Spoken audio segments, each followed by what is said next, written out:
The arrival of book number 1. The air in Auschwitz-Birkenau, even on that cold December day in 1943, was thick with an unnatural odor, a sickeningly sweet, acrid smoke that clung to everything, a permanent ghost in the throat. For 14-year-old Dita Adlerova, recently arrived from the Terezín ghetto with her mother, the smell was the camp's first, unspoken threat. They were herded into Block 31 of the BIIb family camp, a long, drafty wooden barrack that was to be their new home. Unlike the other parts of Auschwitz she had glimpsed, the skeletal figures in striped pajamas, the shaved heads, the palpable despair, this block was different. It was filled with the chaotic energy of children. Here, a charismatic Jewish prisoner and former youth leader from Prague, Fredy Hirsch, had achieved the impossible. He had convinced the SS commandants that keeping the children occupied during the day would maintain order, and they had begrudgingly granted him a children's block, a kinderblock. It was a school in all but name, a fragile sanctuary where the norms of a civilized world were secretly being preserved. Dita, sharp and observant, quickly found her place among the teenage helpers. One afternoon, Hirsch approached her. His eyes, usually full of a magnetic, reassuring warmth, were intense, his voice a low whisper. "Dita," he said, holding out a small, tattered volume. "I'm appointing you the librarian." The book was The Adventures of the Good Soldier Svezhk, a Czech classic. It felt impossibly heavy in her hands, not just with the weight of paper and ink, but with the weight of its own existence. Books were forbidden items punishable by death. To possess one was an act of rebellion. Hirsch explained that a few other books had been smuggled into the camp, hidden in the luggage of new arrivals. Her job, he explained, was to be their guardian. She was to care for them, mend them, and most importantly, control their circulation among the teachers, the prisoner counselors who would use them to give the children a glimpse of a world beyond the barbed wire. The risk was absolute. If an SS guard found the books during a surprise inspection, it would not just be her life on the line, but the lives of Hirsch, the teachers, and potentially everyone in the block. Dita looked from the worn book to Hirsch's determined face, and in that moment, the terrified girl became a guardian of culture, the keeper of a forbidden flame. Hello, listener, let me know where you're watching from. And if you don't mind subscribing to the channel and giving it a like, I'd be very pleased as the author. Enjoy listening. The Blockultist and the 8 Treasures. The library of Block 31 was not a place of polished shelves and quiet reverence. It was a concept, an invisible thread connecting a handful of people to a treasure trove of 8 precious, battered books. Dita's official title, known only to a trusted few, was Blockultist der Bücherei, the block eldest of the library. Her first task was to create a system. She sewed a special pocket into the lining of her thin dress, a secret pouch large enough to hold a book or two, keeping them close to her body at all times. The collection was small but remarkably diverse, a testament to the random chance of survival. Alongside The Good Soldier Svezhk, there was a concise Russian grammar book, a tattered copy of H.G. Wells' A Short History of the World, a French novel, a geometry textbook, Freud's new introductory lectures on psychoanalysis, and a Russian novel whose title was lost to memory. The 8th book was an atlas, its maps of a world of free countries and open borders a painful, beautiful fantasy. Each morning, the teachers, men and women who were themselves starving and terrified, would come to Dita. They wouldn't check the books out, they would memorize them. One would take the history book and prepare a lesson on the geography of Africa. Another would use the geometry text to draw shapes in the dirt floor, teaching logic and reason. The stories were the most powerful. They became living books, narrators who would captivate groups of children with tales of adventure and faraway lands, their voices a shield against the omnipresent reality of the crematoria chimneys just beyond the barracks. Dita managed this fragile system with a maturity far beyond her years. She knew which books were in circulation, who had them, and when they were due back. She meticulously repaired split spines with scraps of thread and fortified torn pages with strips of paper and a crude glue made from flour and water. The books were deteriorating rapidly from constant, eager use, and her archival work was a desperate battle against time and decay. The psychological weight of her duty was immense. She lived in a state of constant, heightened alert, her ears attuned to the sound of SS boots on the gravel path outside, her body always ready to conceal the evidence of their intellectual rebellion.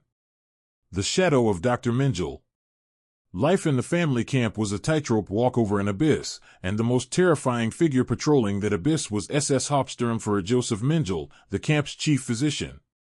Known as the Angel of Death, his presence cast a pall of dread over everyone, but particularly over Block 31. Mengele had a perverse fascination with the children's block, visiting unpredictably. His arrival would send a silent, electric shock through the barack. The lookouts whispered warning, "Der Onkel kommt." The uncle is coming. Would trigger a frantic, well-rehearsed drill. The teachers would instantly switch from their clandestine lessons to SS-approved activities, leading the children in German songs or simple games.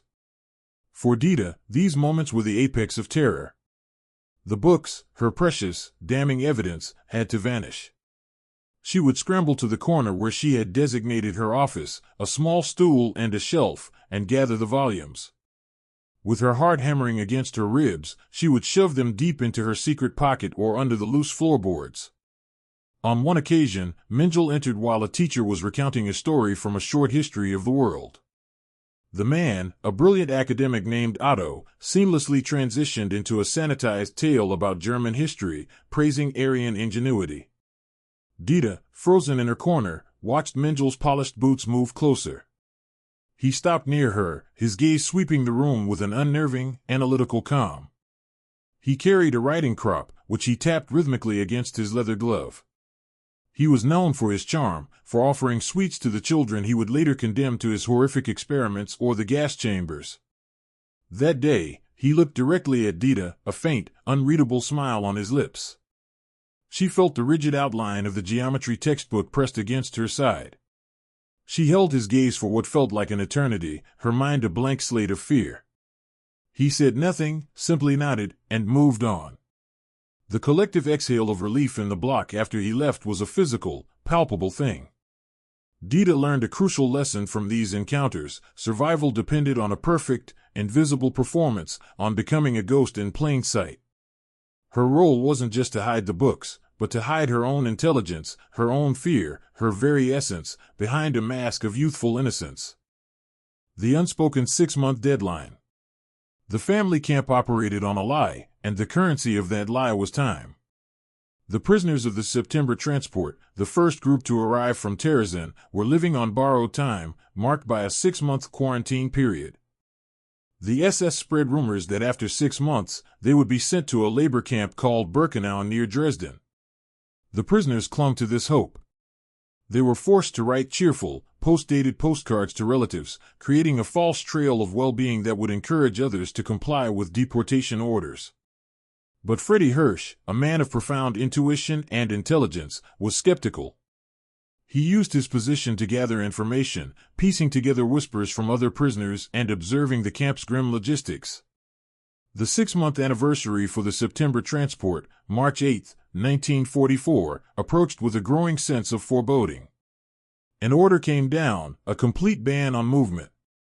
The prisoners of the September transport were to remain in their barracks. Dita, who had arrived with the December transport, watched as a heavy, unnatural silence fell over that section of the camp.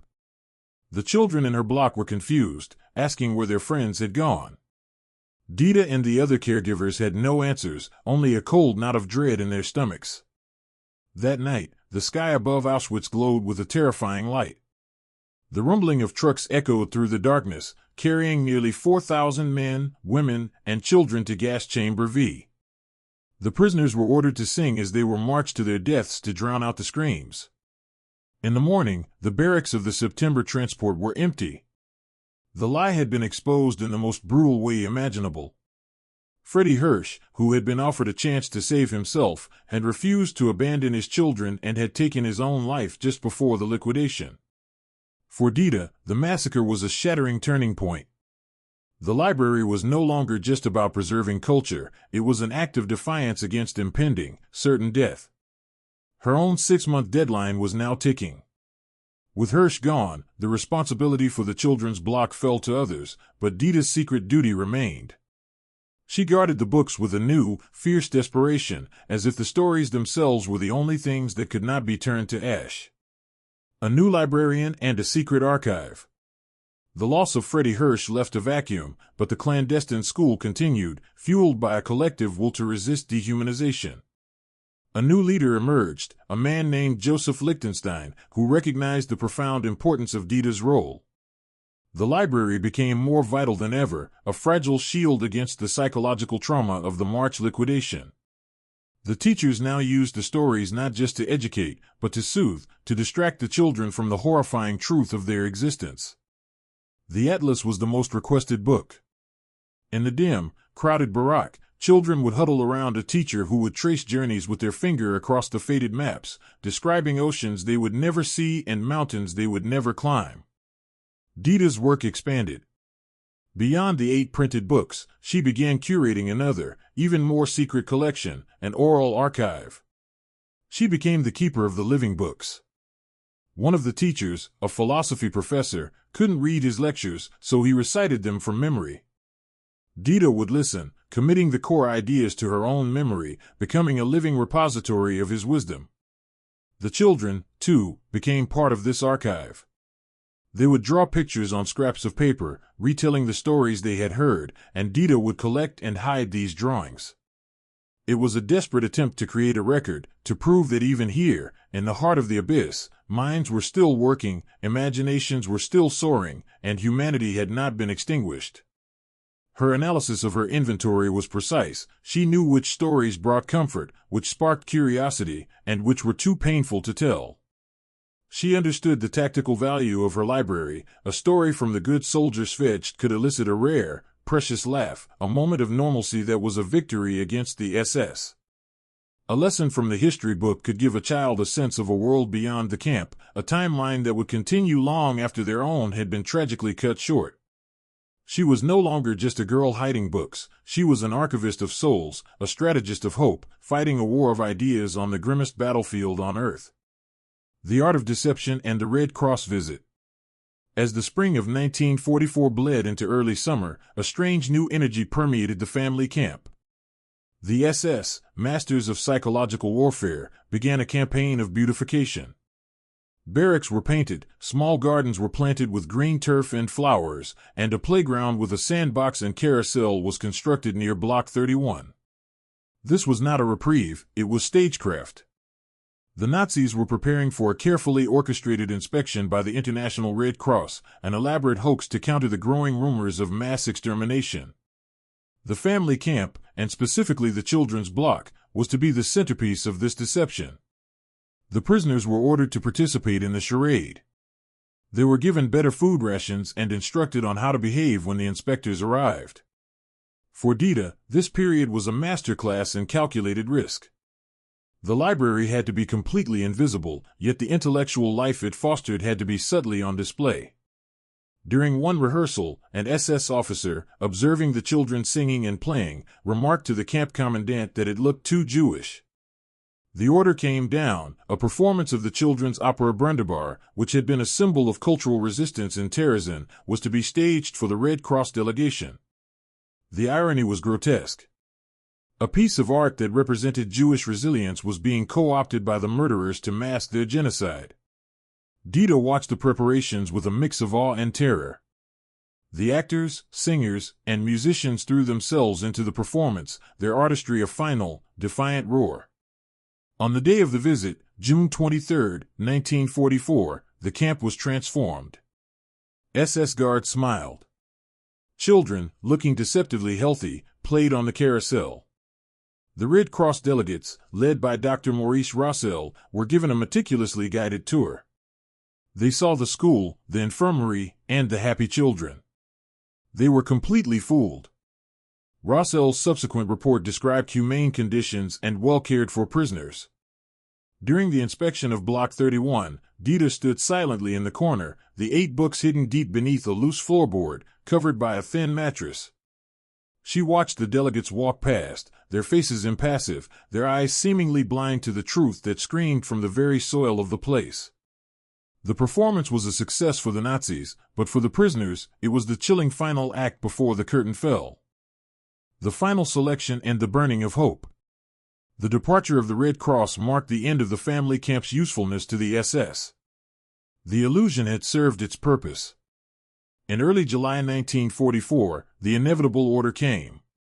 The remaining 7,000 prisoners of the BIIb camp, including Dita and her mother, were subjected to a final, brutal selection, presided over by Dr. Mengele himself.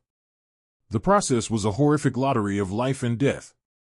Prisoners were paraded naked before Mengele and other SS doctors, who, with a flick of a finger, decided who was fit enough for slave labor and who would be sent to the gas chambers. The able-bodied were sent to the right, the old, the sick, and mothers with young children were sent to the left. Dita and her mother stood together, holding hands, their hearts pounding in unison. Dita, now 15, was young and strong. Her mother, weakened by malnutrition and hardship, was not. By some miracle, or perhaps a moment of arbitrary whim on Mengele's part, they were both sent to the right, to labor, to life. But the children of Block 31, the very reason for the library's existence, were all sent to the left.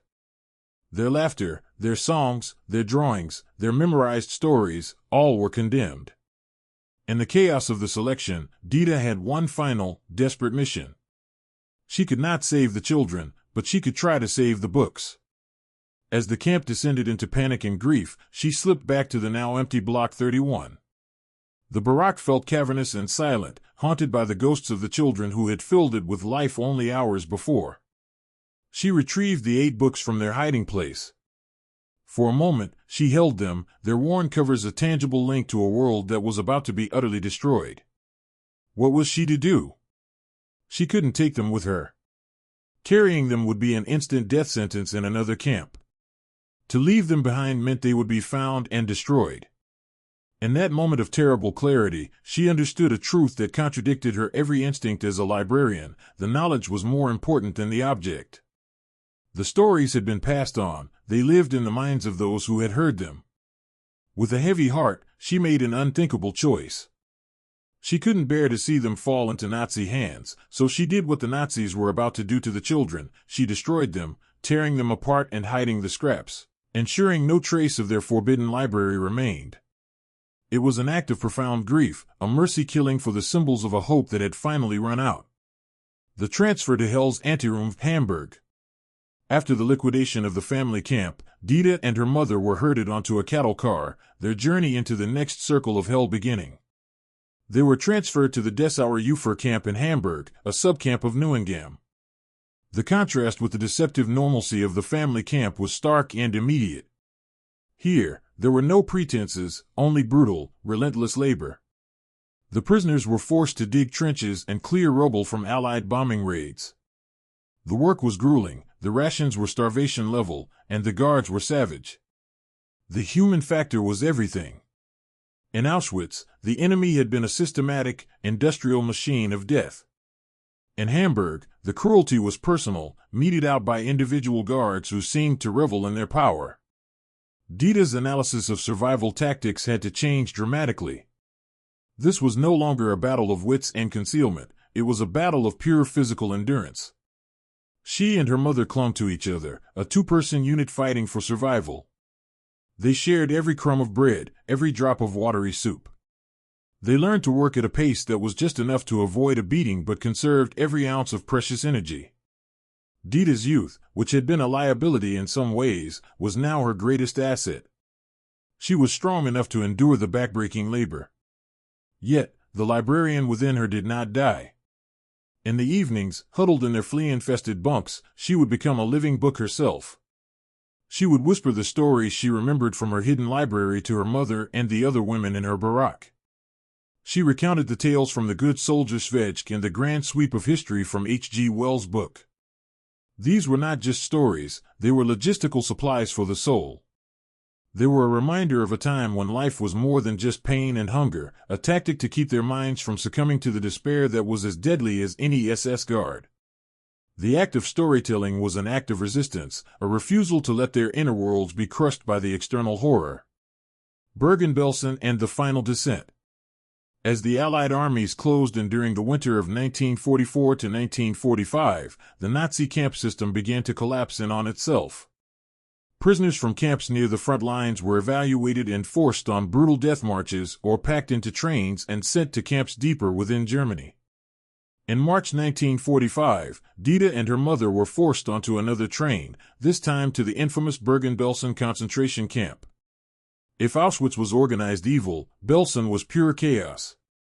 It was a dying ground, a pit of human misery where administration had completely broken down. There was no work, no routine, only a slow, agonizing wait for death.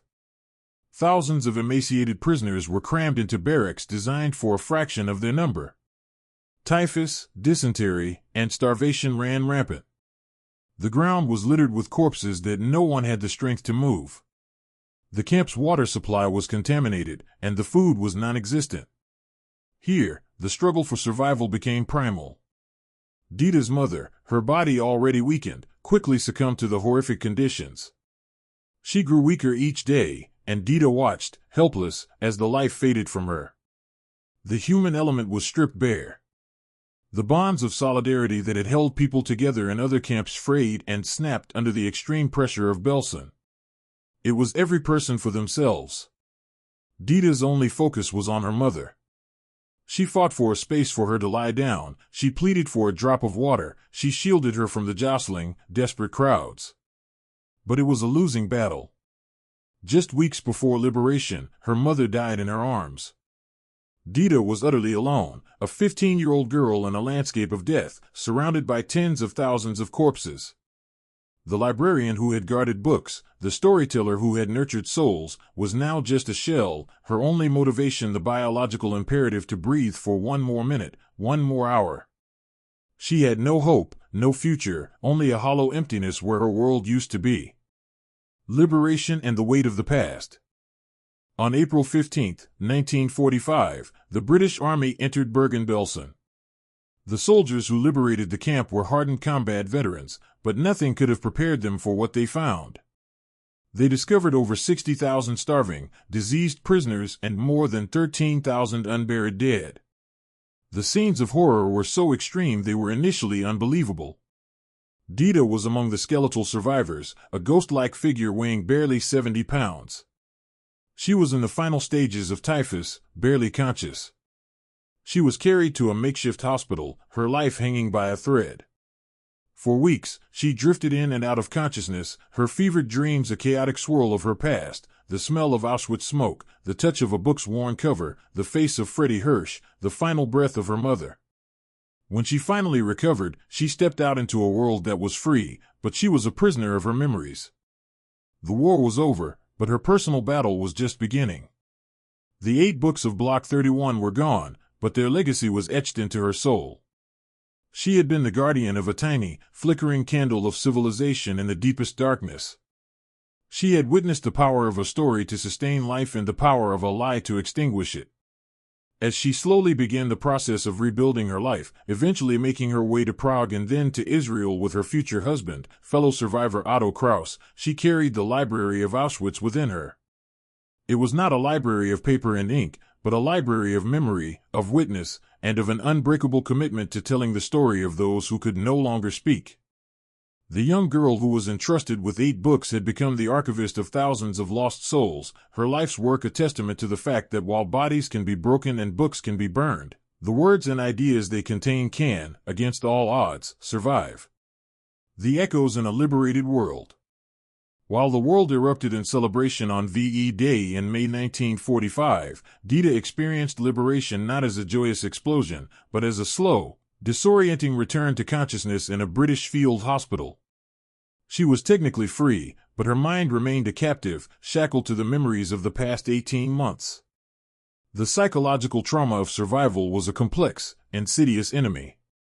In the displaced persons camp where she was eventually moved, she was surrounded by the cacophony of life, yet she felt a profound silence. The faces of the children from Block 31, the dignified despair of Fredy Hirsch, the final, labored breaths of her mother, these were the ghosts that populated her world. This experience, common among survivors, is what psychologists would later analyze as a profound form of moral and emotional injury. The very act of surviving when so many others, seemingly more deserving, had perished, created an unbearable weight of guilt. Dita had to learn to live with the phantom limb of her past. She could feel the weight of the books she once carried, even though they were long gone. The logistical chaos of post-war Europe mirrored her internal state. Allied authorities, overwhelmed by millions of displaced persons, struggled to provide food, shelter, and a pathway home. For Dita, the process of registering her name, of recounting her journey through Terezín, Auschwitz, Hamburg, and Belsen, was like reciting an incantation from a dark fairy tale.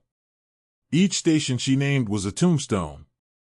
She was given new clothes and nourishing food, tools meant to rebuild her body, but there were no tools to rebuild a spirit razed to the ground. She learned that her father, who had been separated from them in Terezín, had also perished. Now an orphan at 16, she existed in a state of suspension, a living archive of a history the world was only just beginning to comprehend, a history written in scars both visible and invisible. A reunion in the ruins. Against all odds, a letter found its way to Dita in the DP camp. It was from Otto Kraus, the young man who had been a fellow counselor in the Kinderblock at Auschwitz. He, too, had survived the liquidation, the slave labor, and the death marches. He was back in Prague and had been searching relentlessly for other survivors from their circle. The letter was a lifeline, a signal from a world she thought had been entirely annihilated. In late 1945, Dita made the journey back to her native Prague, a city that had been spared the physical destruction of bombing but was deeply wounded in its soul. The reunion with Otto was not one of effusive joy, but of quiet, profound recognition. There were two ghosts who could see each other clearly. In a world of strangers who could never understand, they shared a common, terrible language. Their courtship, if it could be called that, was built upon the shared foundation of Block 31. They didn't need to explain the significance of Fredy Hirsch's name, the terror of Mengel's visits, or the unspoken 6-month deadline. They could speak in a shorthand of trauma. They would walk the streets of Prague, and Otto, who had also become a living book, would recite poetry and literature to her from memory, just as the teachers had done in the children's block. He had been one of the men who had used Dita's library. This act was a direct continuation of their shared resistance, a deliberate reconstruction of the culture that had been targeted for extinction. Their biographical trajectories had been severed from their families, but they found a new kind of family in each other, forged in the fires of Auschwitz. They married in 1947, a union that was not just a personal commitment but a pact of witness, a vow to build a future on the ashes of their past. The irony of a new tyranny. Just as Dita and Otto began to piece together a new life in Prague, training to become teachers, history delivered a cruel and ironic blow. The fragile democracy of post-war Czechoslovakia was extinguished. In February 1948, the Communist Party, backed by the Soviet Union, seized absolute power. For Dita, who had survived the totalitarianism of the right, the rise of totalitarianism of the left was a horrifying echo. The tactics were chillingly familiar: the suppression of free speech, the demand for ideological purity, the omnipresent fear of secret police, the rewriting of history, and the banning of books. Her past experience as the secret librarian of Auschwitz gave her a unique and terrifyingly sharp analysis of the new regime. She recognized the mechanics of control instantly. The Nazis had burned books, the Communists blacklisted them. The Gestapo had inspired terror through overt brutality, the STB, state security, fostered a quieter, more pervasive fear through surveillance and betrayal.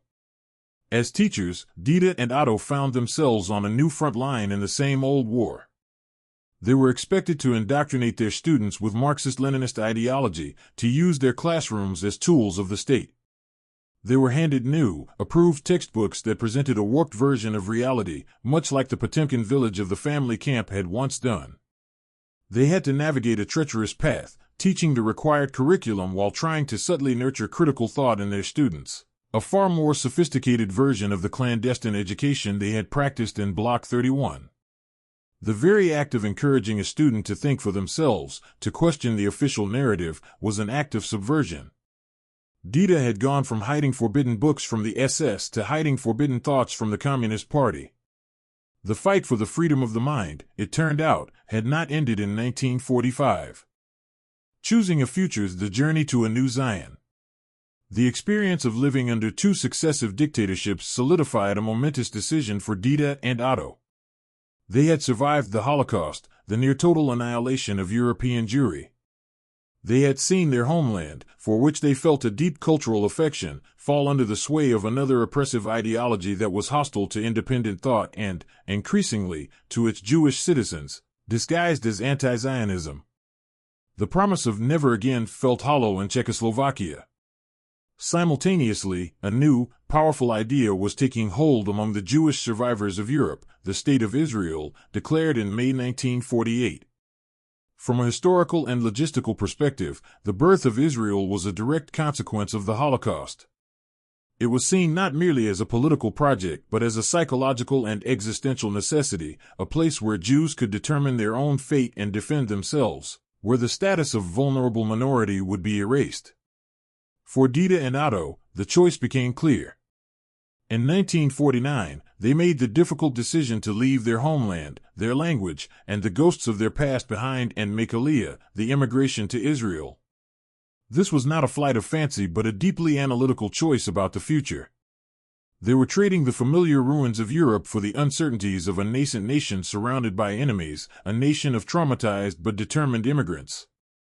They arrived with nothing but a small suitcase and a wealth of bitter experience. The economic context was harsh. The young country was struggling with rationing and a massive influx of refugees. But here, for the first time, their past was not a source of shame or an alienating secret.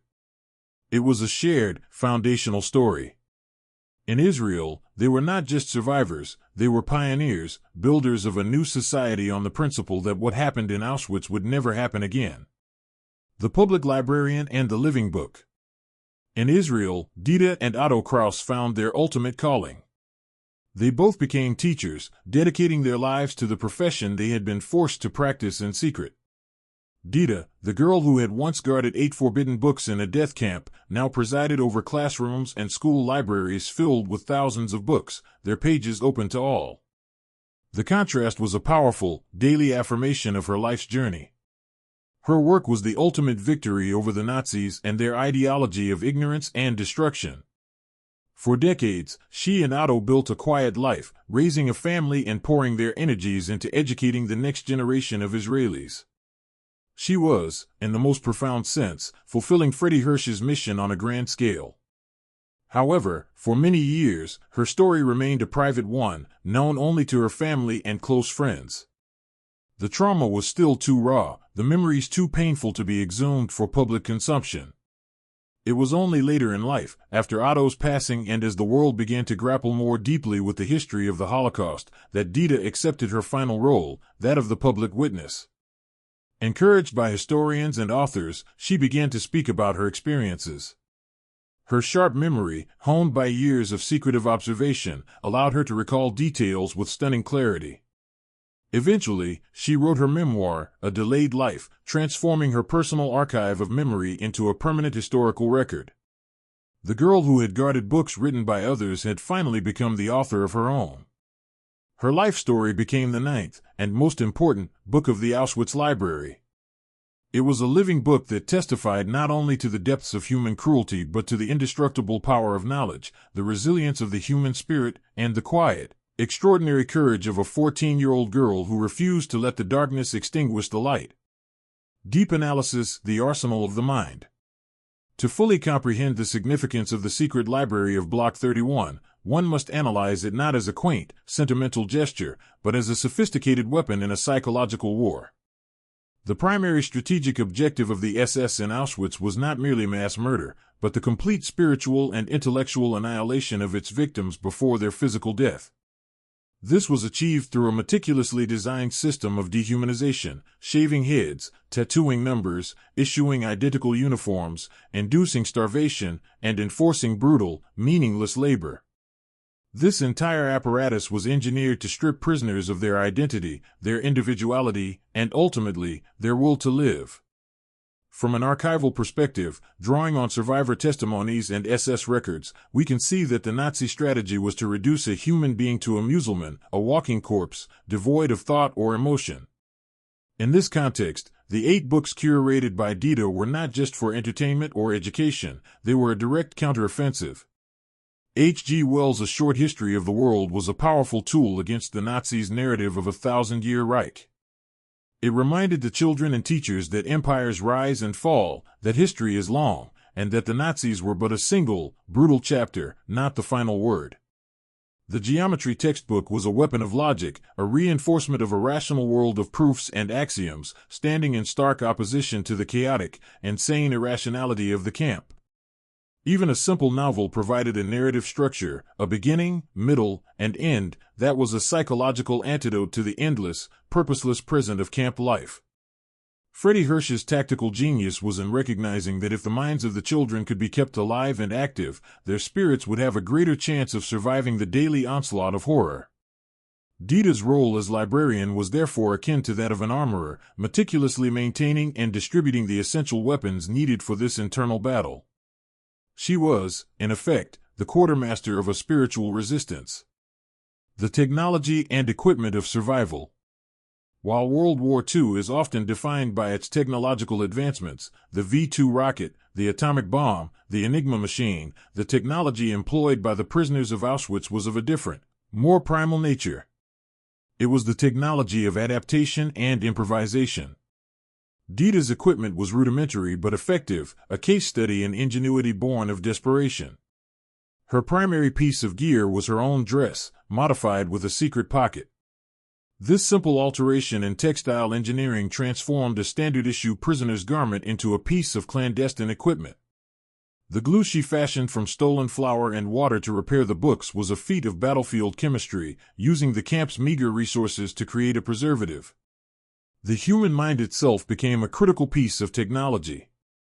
The living books, the teachers who memorized chapters and recited them, were a form of organic data storage and transmission. This method was untraceable and could not be confiscated. It was a perfect parallel to the Allied use of microfilm. Both were methods of compressing and transmitting vital information past an enemy. The camp's communication network, a web of whispers and secret signals to warn of an approaching SS guard, was a sophisticated, low-tech early warning system. Even the analysis of the guards' behavior, learning the sounds of their footsteps, the tone of their voices, the patterns of their patrols, was a form of intelligence gathering crucial for the library's security. Dita became an expert in risk assessment, constantly calculating the probability of discovery against the necessity of circulating the books. This human-centered technology, focused on memory, concealment, and communication, was just as vital to the resistance in Block 31 as radar and sonar were to the Allied war effort on the high seas. Economic and logistical context of Block 31. The existence of Block 31 and its library can only be understood within the unique and perverse economic context of the Theresienstadt family camp. From a logistical standpoint, the family camp was an anomaly within the Auschwitz-Birkenau complex. While the rest of the camp was a brutal cog in the Nazi war machine, utilizing slave labor for corporations like IG Farben and systematically plundering victims' assets, the family camp had a different, more insidious economic purpose. Its product was propaganda. The investment in slightly better conditions, the allowance of civilian clothes, and the tolerance of the children's block were all calculated expenditures designed to produce a believable lie for the Red Cross. This propaganda bubble created a unique logistical space where a clandestine library could exist. The constant influx of new transports from Terezín, though tragic, provided a supply chain for smuggled goods, including the occasional book. The Nazis' own meticulous record-keeping and their desire to maintain the illusion for a set period, the 6-month quarantine, created a fragile, temporary stability that Fredy Hirsch and Dita exploited. However, the internal economy of the block was one of extreme scarcity. A piece of thread for binding a book, a scrap of paper for a child's drawing, a moment of unguarded time, these were precious commodities. Dita's role as librarian was also one of resource management. She had to ensure the 8 books, a finite and irreplaceable resource, were utilized to their maximum effect, reaching as many children as possible without being worn into illegibility. When the propaganda purpose of the camp was fulfilled, its economic value to the SS became zero, and the liquidation was swift and absolute. The library's existence was therefore inextricably tied to the cynical, deadly logistics of Nazi deception. Biographical and Human Factors, the leadership of Fredy Hirsch. The story of the library is inseparable from the biography and character of Alfred Fredy Hirsch. A German Jewish athlete and youth leader, Hirsch possessed a rare combination of charisma, courage, and organizational genius. His personal story is key to understanding why Block 31 was possible. As an openly gay Jewish man in Nazi Germany, he had learned to navigate a hostile world with a keen understanding of his oppressors. He was fluent in German and projected an air of confident, disciplined authority that even the SS guards seemed to respect. Archival photos show him with a military posture, always impeccably turned out even in the squalor of the camp. This was a deliberate strategy. He understood the SS mindset, their respect for discipline and order. He used this understanding to negotiate for things no one else could, like the creation of the children's block. He argued, persuasively, that keeping the children organized and occupied would reduce chaos and prevent the spread of disease, framing his humanitarian project in the language of camp efficiency. His motivation was a deep-seated commitment to Zionist youth movements and the belief that it was his sacred duty to care for the children. He was, in a sense, a general leading a children's army against despair. His decision to appoint Dita as librarian was a shrewd piece of command. He saw in the quiet, serious 14-year-old a maturity and reliability that belied her age. He entrusted her with the most dangerous secret in the block, sensing she had the fortitude to handle it. His ultimate sacrifice, choosing to die with his children rather than accept a personal offer of safety, cemented his legendary status. Fredy Hirsch was the architect of this small pocket of humanity, and Dita Adlerova was his most trusted officer, the guardian of its most precious legacy. His leadership provided the spark, but it was the quiet courage of ordinary people like Dita that kept the flame alive. The archivist's final summation, a legacy of defiance. In the final analysis, the story of Dita Kraus and the secret library of Block 31 is far more than a tale of survival. It is a profound historical testament to the nature of resistance. In a place designed to eradicate every trace of human culture, the simple act of preserving and sharing 8 books became an act of total war. It was a war fought not with bullets and bombs, but with words, ideas, and the indomitable power of memory. The library's very existence defied the core tenet of the Nazi project. It affirmed that even when stripped of everything, a person's inner world, their intellect, their imagination, their history, could remain a sovereign territory. As the military archivist, I have examined countless records of battles and campaigns, but few acts of courage are as pure or as powerful as this. Dita Adlerova Kraus's long life after the war was the final, triumphant chapter of her library's story. She did not merely survive, she bore witness. She transformed her traumatic memories into a tool of education, ensuring that the story of the children of Block 31 and their precious books would not be lost to history. Her legacy serves as a permanent, archived reminder that in the darkest of times, the most potent form of defiance can be found in the quiet rustle of a turning page, and the bravest soldiers are sometimes young librarians who stand guard over the treasures of the human spirit.